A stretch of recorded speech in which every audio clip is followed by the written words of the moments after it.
Welcome to The Point of View. This is your favorite current affairs show on television. Here on The Point of View, we get the right guests, ask them relevant questions on issues that matter to you. It's an interactive show. If you're watching us on TV, send us your thoughts by way of WhatsApp on the number on the screen. And if you're watching on any of the social media platforms, feel free to comment and also share the video. My name is Boadi. We'll be right back.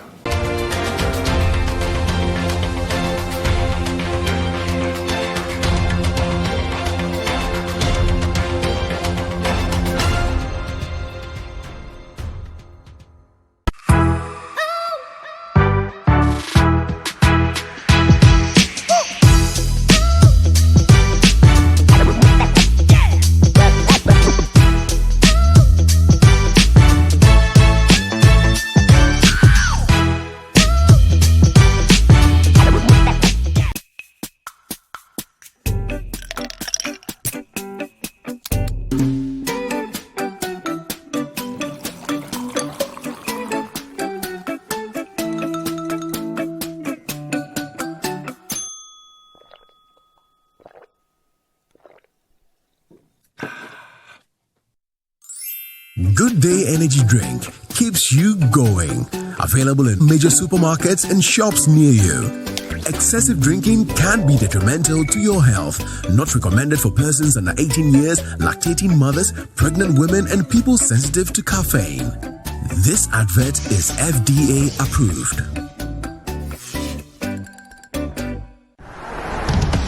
This looks different. It is. See for yourself. Okay, so it's a photo. Look closer. Photos within photos. What about video? 8K video. Beyond cinema quality. So... You can pull portrait quality photos straight from video. But will it last the whole trip? Battery for the whole trip and the way back. This is different. Told you.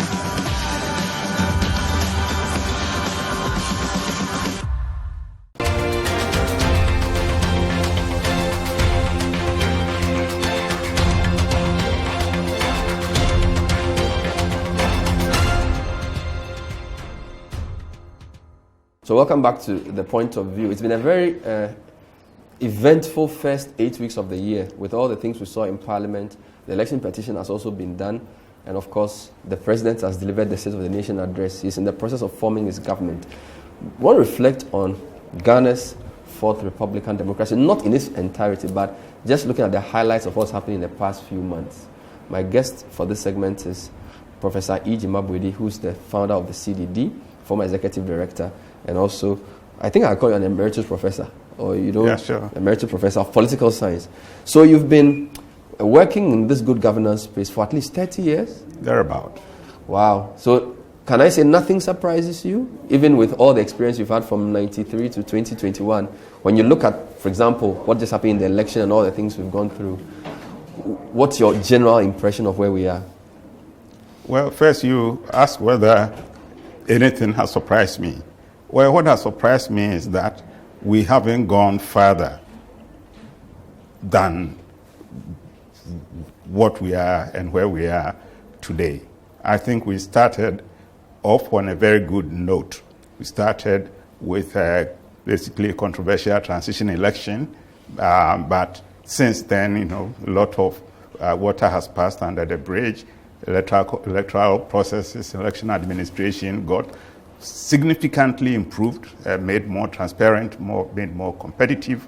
The media landscape got opened up, and expansion has taken place, and there are many more voices in the media today than we could have possibly dreamt of, say, in the 80s. But the fact remains that 25 years or so down the line, Ghana remains a highly flawed democracy. It's a democracy which is increasingly declining in quality.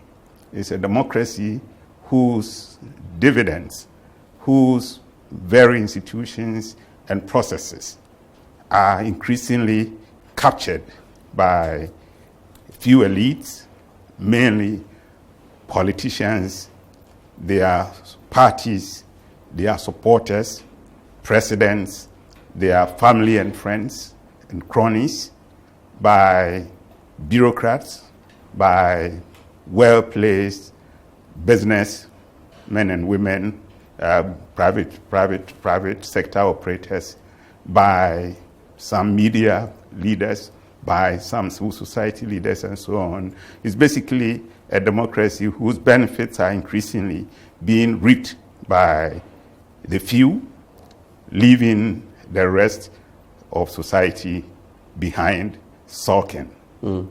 So while the number of quote-unquote successful elections has increased, what you refer to as the dividend of democracy, which is institutions, processes, and development, doesn't seem to be moving in tandem. No, and in fact, in some instances, there is clear retrogression. You know, just consider the fact that Ghana made significant progress in democratizing the military, democratizing civil-military relations, bringing the military under democratic control, all the way from the time when the military and security was rather the boss and the rest of us were the servants. We've come to an age where basically the government and is increasingly bringing the military back into civil administration, into undertaking activities that are best left to the police and maybe best left to their own private security arrangements. But that's, for me, not the worst of it. I think the worst of it is that we have a presidency that is increasingly looking like it has difficulty working with institutions and leadership that it has not appointed. And the Domelevo incident or debacle is, for me, a clear example of that. So the Domelevo incident is symptomatic of a bigger problem of an intolerance of executive to deal with. Is it just people they don't appoint, or could it be? Because if you bring the Martin Amidu case in, some would even argue that it's just with people who don't seem to toe its line. Well, I think we have to there are some facile similarities between the Martin Amidu case and the Domelevo case, but I think it's substantive differences. The substantive differences are significant. I see Martin Amidu as, at least in part, a victim of self-injury, a scorer of own goal. But I see Domelevo as a victim of well-orchestrated actions by individuals who are officials and by institutions, state institutions, that have been for institutions and officials over whom Mr. Domelevo was exercising proper constitutional and legal oversight, and officials and institutions that Mr. Domelevo has sought to hold to account. The man who was doing his best to basically protect the public purse, to claim surcharges for and improperly spent public funds. One who is trying to fight corruption is the one who is rather being persecuted and hounded out of office. And when you contrast that with the great lengths that have been taken to allow appointees of the president and supporters of the president and party activists and others to get the opportunity to claim the benefits of the rule of law, to claim the benefits of due process, to claim, for internal investigations to be set up and then declare them exonerated and so on. when you contrast that with the treatment being meted out to Mr. Domelevo, it's just shameful. Couple of points there. I can't argue with you on the differences, but to the extent that Amidu's job was political corruption, which writings of both CDD and other institutions have clearly identified as, if not a much bigger, certainly a larger and a peculiar kind of corruption, as against the role of the Auditor General, it must be very disappointing how it ended. Because when he was appointed, a lot of society groups, I'm talking about Amidu now, were quite impressed that the president could pick, quote unquote, such a maverick to occupy such a sensitive position against the dictates of his own party. So for it to end with him now describing the president as, quote, the mother serpent of corruption.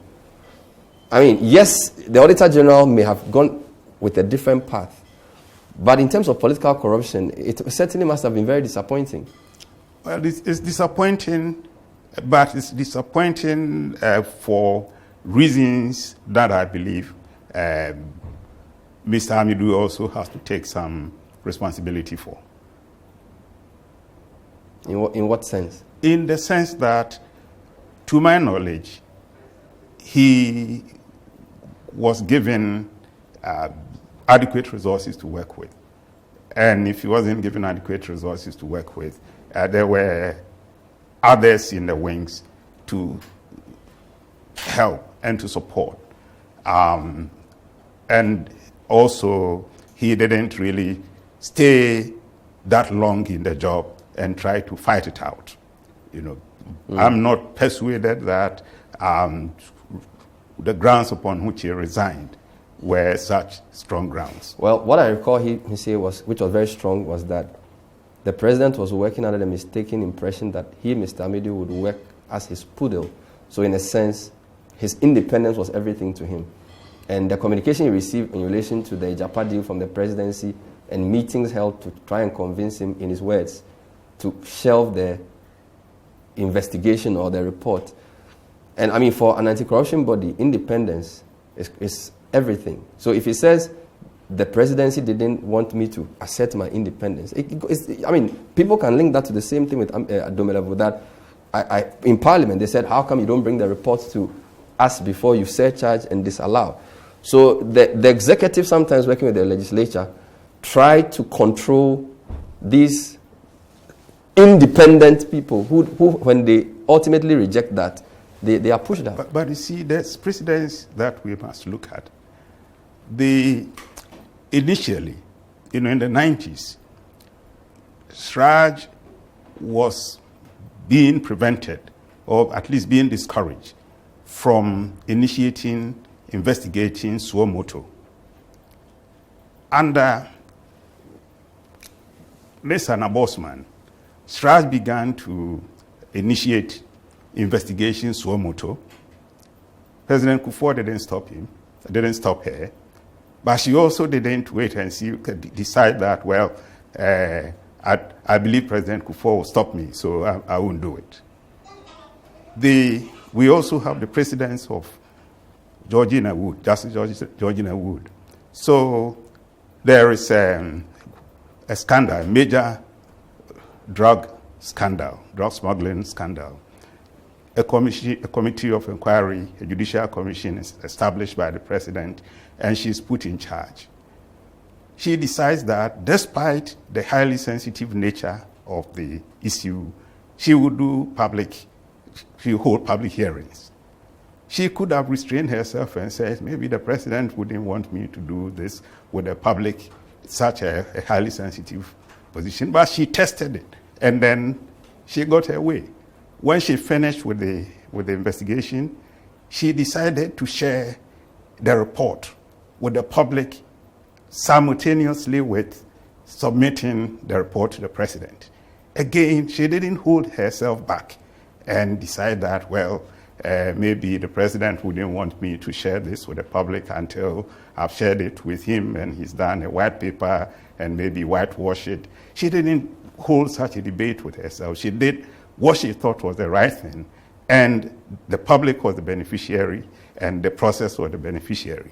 So my view is that if you are a public official at that level and you are given responsibility, test the limits to see what you can get away with. Because without that, I don't see anything that suggests that the president was insisting that you might not do on a Japa do my will. Well, I'm sure you disagree, but that's not the point of the interview. Let's come back to Domelevu. Where does what has happened to him leave the president's credibility in terms of anti-corruption? As for the president's credibility in terms of anti-corruption, I'm afraid to say it's in tatters. It's been in tatters for a while, but this puts a nail in the coffin. Despite what he will say about laws put in place, reforms, knowing he's a lawyer with his Attorney General background, even the State of the Nation address, took pains to mention some of the legal and regulatory progress in anti-corruption. And I know that corruption fight is not just in terms of laws, there are other things, but is this view you hold something that all civil society you think would? I cannot say. I really cannot say because I'm not active in the field where I used to be, but I hope they do. I hope they do, but I get a distant impression that they do. And if what you are saying is true, what does that mean for the fight against corruption? I mean, first of all, let me just say one thing. We, as a country, we have legions of examples of post-regime accountability. That is enforcing accountability, exerting accountability, attacking corruption when it involves officials from the previous regimes. What we haven't had enough of is in regime accountability. And for me, a president who decides to be more proactive in tackling allegations of corruption among those in his ranks and in meting out punishment to them when those allegations are proven is the one who is fighting corruption and not the one who is busy going after corruption on the part of previous administration officials and politicians. And so I can cite an example of serious actions, consequential actions taken against incumbent regime officials and allies and supporters. So for you, the litmus test of a leader's commitment to fighting corruption is what they do with, quote unquote, their own people. Because that is what sends a powerful signal to your own officials who have their hands on the till, who now have the opportunity to abuse or not abuse power, to steal or not to steal public resources. You know, the English saying that you don't close the barn door after the cattle are gone, that's what it really means. Can a country like Ghana fight grand corruption without the commitment and involvement of the president? No. No, simply no. Simply no, because of the excessive powers granted to the president by the Constitution. Simply no, because of the wide discretion at the disposal of the president and the president's ministers. Simply no, because of the huge patronage resources at the disposal of the incumbent president, which can be dispensed either to dismember, to weaken, to compromise institutions and officials that want to fight corruption, and which can be deployed to protect and to shield those institutions and their officials that are doing the wrong things.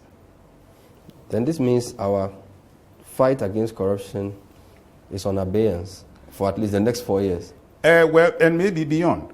Because, mind you, the process of disorganizing, compromising, dismembering the constitutional and legal institutions for combating corruption and promoting accountability has been ongoing for about 10 years now. I think I sort of date the weakness of the institutional facilities for fighting corruption from basically the day Ms. Anna Bosman left Straj and her replacement by somebody who obviously didn't have the interest, the competence, or the temperament.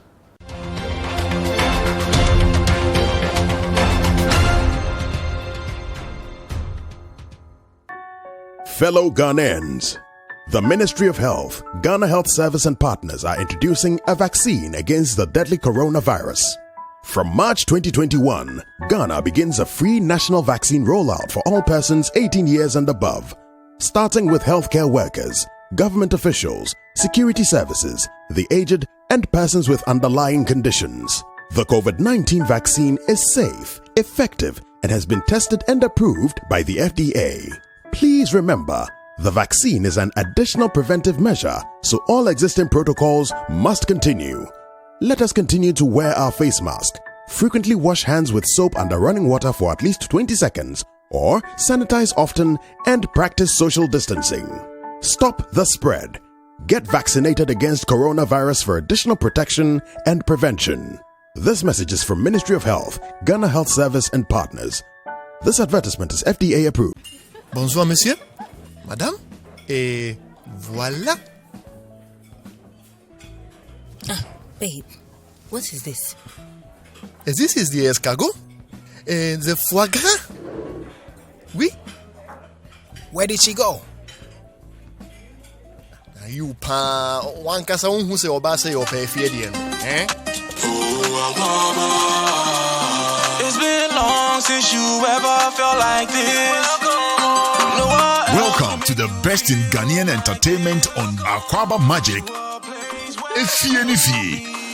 Welcome home to Akwaba Magic on DSTV channel 150. It's your moment. DSTV. This looks different. It is. See for yourself. Okay, so it's a photo. Look closer. Photos within photos. What about video? 8K video. Beyond cinema quality. So... You can pull portrait quality photos straight from video. But will it last the whole trip? Battery for the whole trip and the way back. This is different. Told you.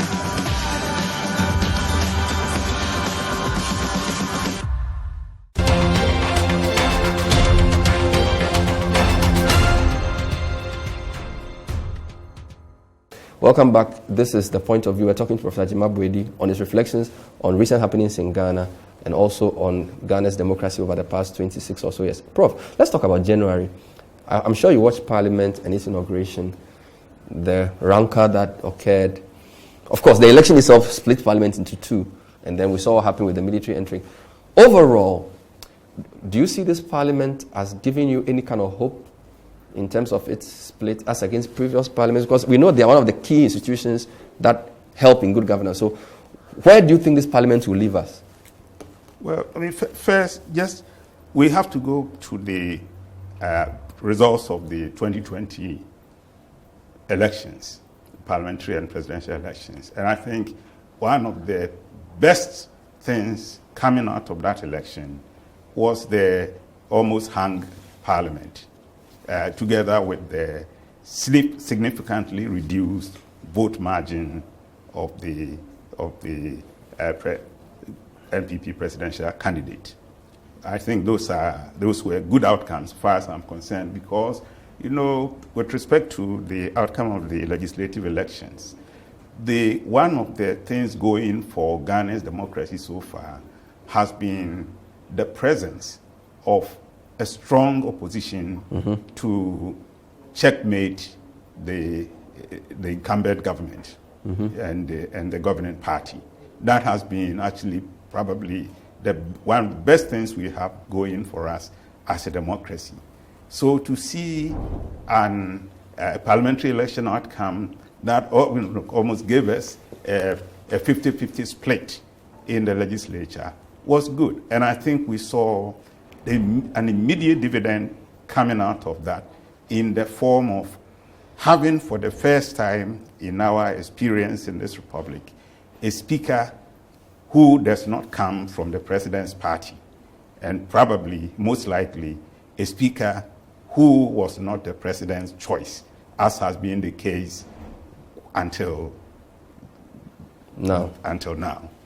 So that in itself was a good outcome. Mm-hmm. That itself gives some promise that we will have a parliament that is in a far better position and that is more likely to offer a check on the executive, or at the very least, not serve as a mere rubber stamp for executive initiatives and for executive branch presented international loans and agreements. Then I'm sure you understand those who got upset that they passed all the 29 or so nominees. I mean, without going into NDC internal politics, there was a bit of disappointment, even from non-NDC supporters, that some of the minister nominees at the appointments committee went through so easily. No, I don't. I disagree with those positions. I really am one who I don't believe that a parliamentarian should simply be a mouthpiece of his or her party. That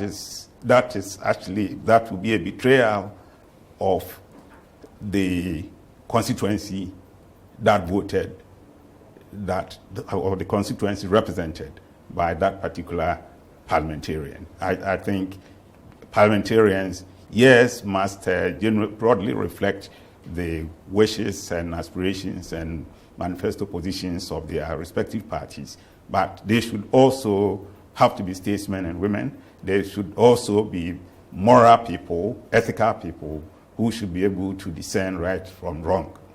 But that's true, and if you look at the vetting, at least on the face of it, some of the nominees didn't seem either well prepared or knowledgeable enough to occupy the positions they were being vetted for. So you would have expected that at least a parliament with such a split would not just go and prosecute the agenda of the government by just passing them. But I don't want to second guess anybody.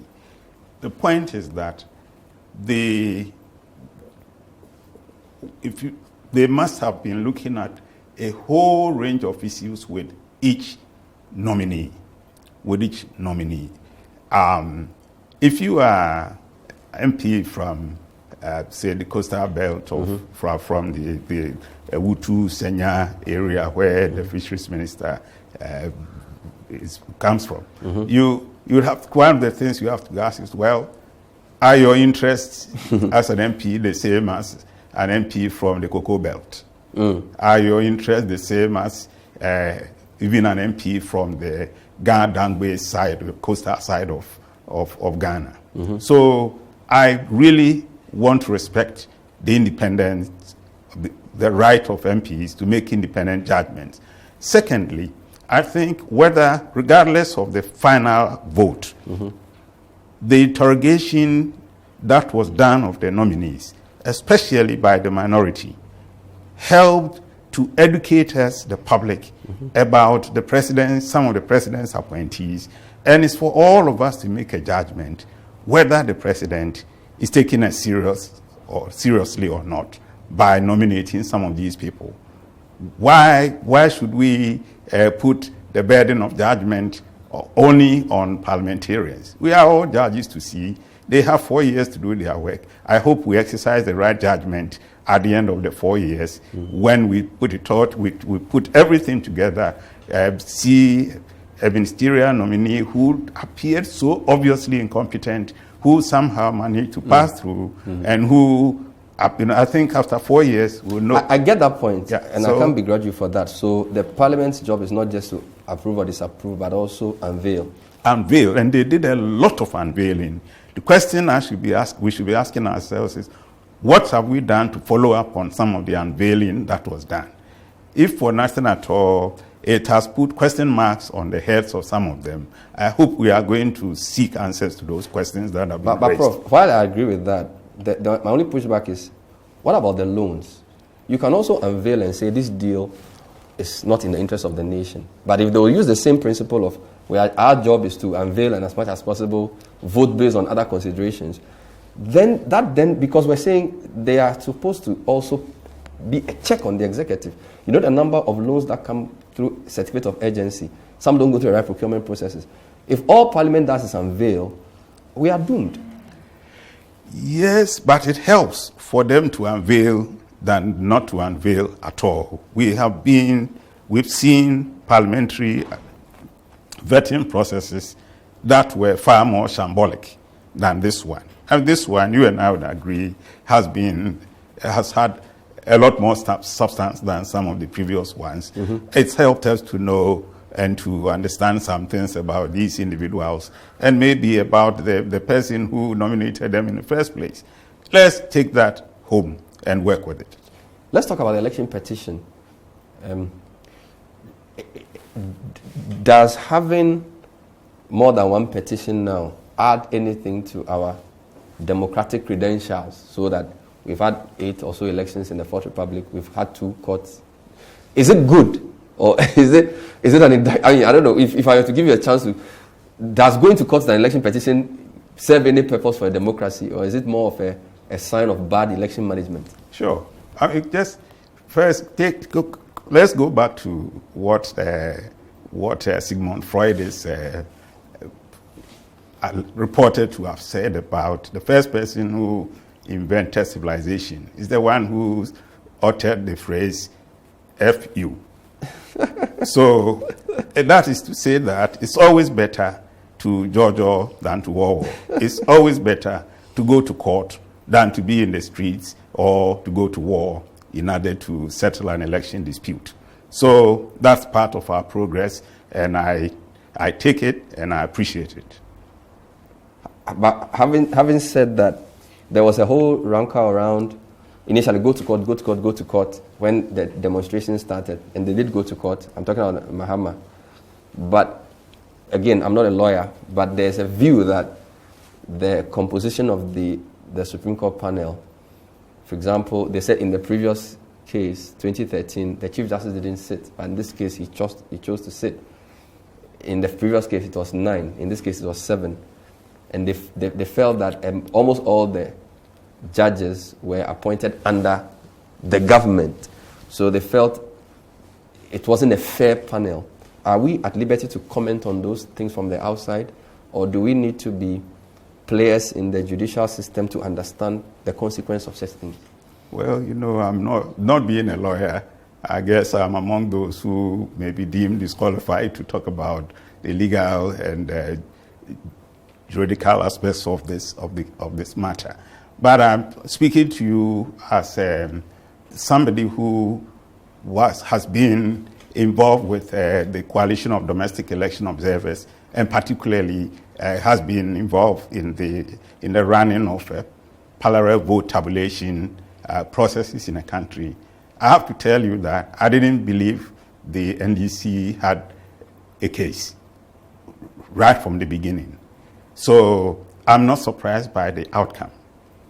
However, I was disappointed that the court, it failed to take advantage, to take the opportunity to interrogate itself the actions and inactions, the decisions and basis of those decisions by the Electoral Commission, and maybe help to put to rest some questions that other members of the Ghanaian public, other observers, may have had, even if they were not compelled by law and the judicial procedures and so on to allow that. I think that it's always better to have more information than less information. But that may be, that's not necessarily to challenge the wisdom of the final verdict.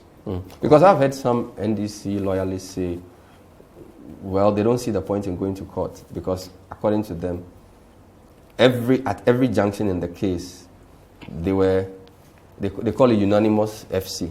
Basically, everything went to get 7090. And some people feel that, of course, you can't make a judgment on the basis of public sentiment, but the judiciary's role is critical for people to know that there's a recourse. Of course, the court agreed that NDC had a case ab initio. Therefore, they didn't summarily dismiss it. So again, from a political science perspective, to what extent must the court be aware of some of all these external issues in this approach? Because, as you said, justice is not just about the outcome; it's also about the process, right? Well, again, I won't put myself in a position of advising the eminent jurists, but as an advocate of governance, of good governance, I generally think that any opportunity to learn more about how public officials go about doing their work and what informs the decisions that they make, and whether those decisions were well considered, those actions were taken in good faith, diligently, whether they exercised their due diligence and so on. That's something that can always advance the public interest. And I'm sorry that we didn't get much of that. And just about everything was reduced to the narrow legal, technical, and procedural aspects of adjudication. So you'd have loved to see the chairperson of the EC testify? Well, chairperson or somebody from the EC who was in the room where some of these decisions were made, where some of these tallies were made, where decisions were made about whether the tally was accurate enough to be presented to the public. Just a final point on this. There was 2 days before the petition outcome, a lawyer for the Judicial Service wrote warning media houses to pull stories which they found incendiary against the judiciary and almost threatening us in how we covered the Supreme Court. Again, balancing the independence of all these institutions and also considering the freedom the media have to do their work. What did you make of that letter? Well, I think my colleagues in civil society have spoken forcefully and eloquently about how unnecessary, how inappropriate and unacceptable that directive was. And I hope it has been put to rest. Let's come back to corruption briefly.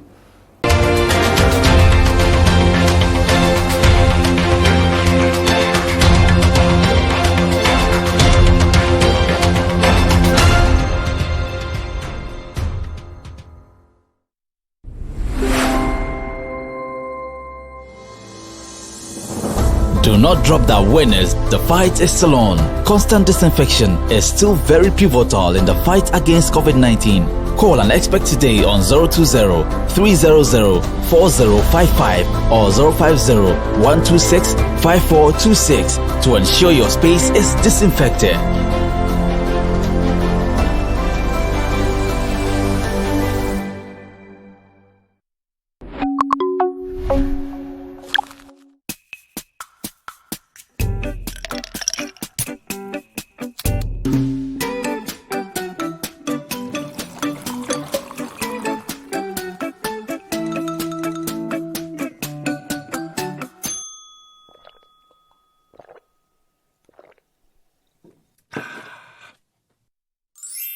Good Day Energy Drink keeps you going. Available in major supermarkets and shops near you. Excessive drinking can be detrimental to your health. Not recommended for persons under 18 years, lactating mothers, pregnant women, and people sensitive to caffeine. This advert is FDA approved. Fellow Ghanaians, the Ministry of Health, Ghana Health Service and partners are introducing a vaccine against the deadly coronavirus. From March 2021, Ghana begins a free national vaccine rollout for all persons 18 years and above, starting with healthcare workers, government officials, security services, the aged, and persons with underlying conditions. The COVID-19 vaccine is safe, effective, and has been tested and approved by the FDA.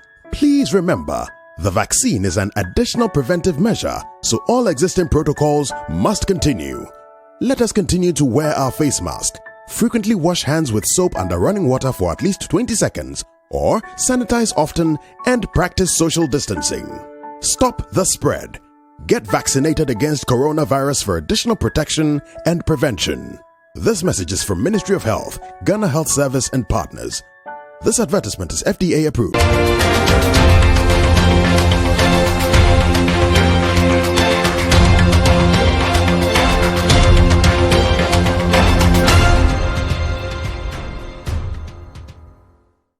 Yes, we've discussed corruption in terms of what the president can do, institutions, and all those things. Is there a sense in which corruption persists because of a social tolerance for it? And if it does, what's your comment about what Ghanaians tolerate and what they do not? Because within the same discussion on corruption, we've seen, within the same past 2 weeks, we've seen national outrage over certain other issues, which some people would consider less grievous and less harmful than the effects of corruption. So what's your reflection on that? Well, calling a spade by spade.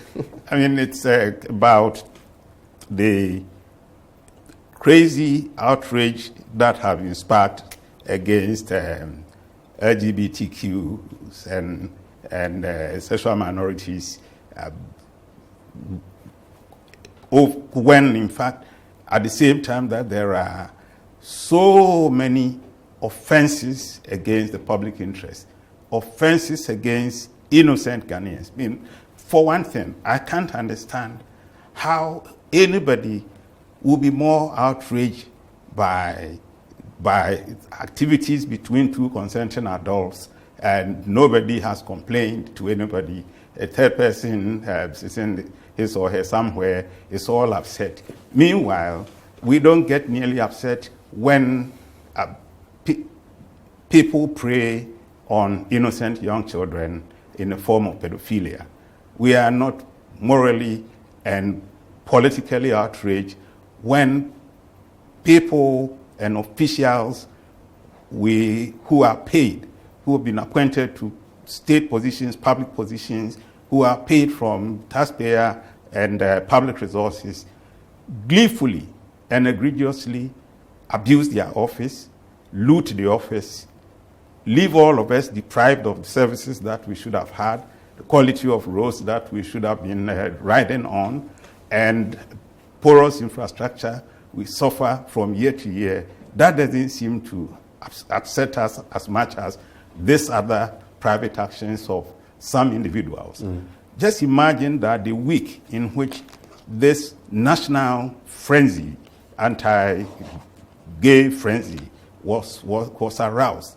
Within that same period, in the parliamentary vetting process that we were just discussing, revelations had been made about the purchase of mathematical sets for senior high school students at reportedly the price of 75 or so cedis for one, when it could have been 10 cedis. Why is there not more public outrage and people are not in the streets protesting and maybe going to physically lynch those officials who were involved instead of lynching gays? Could it be that corruption has taken place so much, it's become normalized? When you, proverbially, when somebody's in a relationship and they go through abuse, sometimes it becomes normal, so that the public is now almost desensitized because there's always a front page splashing a big headline. So it may not even be a question of values, it may more be a question of exhaustion. No, I don't believe so. And if there's exhaustion, then maybe it's because people don't understand the link between the resources that are derived from them, taxes that are taken from them, rates that property rates that are levied on them, which sometimes make part of the loot that others steal from, others abuse. So first, I think maybe we don't quite understand what we all lose when these individuals and few groups do the kinds of things that they do to the public interest, to the public purse, and others. Maybe that may be part of it. Maybe not too many of us pay taxes. So if it's somebody's money, and if it's an international loan or a grant, then I don't care what they do with it. So long as I get a little bit for myself, I'm okay with that. But I don't care about what happens to the rest of it. Maybe, but these are all speculative. But the point is that it's a puzzle. Maybe part of that will change because the president announced today that all national ID card holders will have their ID numbers converted to TIN numbers. The number of people who have TINs is less than 3 million. National ID is about 15 million. So if you have half of the population with tax identification numbers, then maybe there will be a bit more concern. Because, for example, I've said the point you made about not directly being taxed.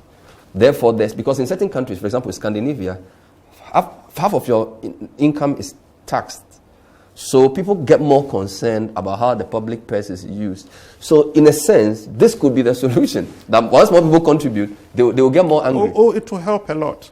It will help. It will help. But I also think some amount of education that would enable people to understand the nexus between what we should have, what we could have, versus what we don't have, and what we have not been allowed to have because of somebody's stealing and looting, because of somebody's incompetence, because of somebody's negligence, lack of due diligence. Then we begin to have reason to be upset, and maybe upset at ourselves. And being upset at ourselves will motivate us to be upset at those who do it to us. Just finally on the LGBTQI, you did say that you were surprised that there was no anger when there are obvious corruption issues, but there's national frenzy, in your words, over what two people do in private.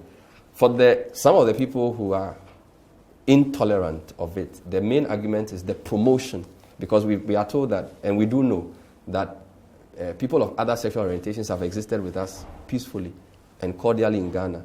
But what they perceive to be two things. Some people perceive it to be some sort of external agenda to promote it, and some people see it as a blatant promotion of something that they believe is unlike their culture.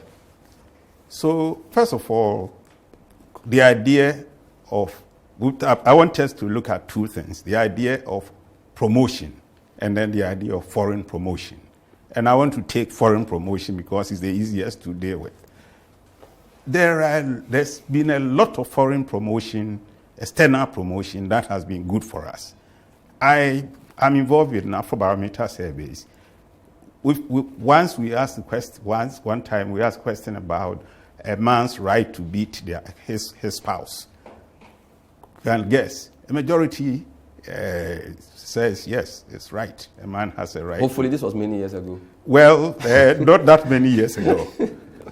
So, to some, those may be African values.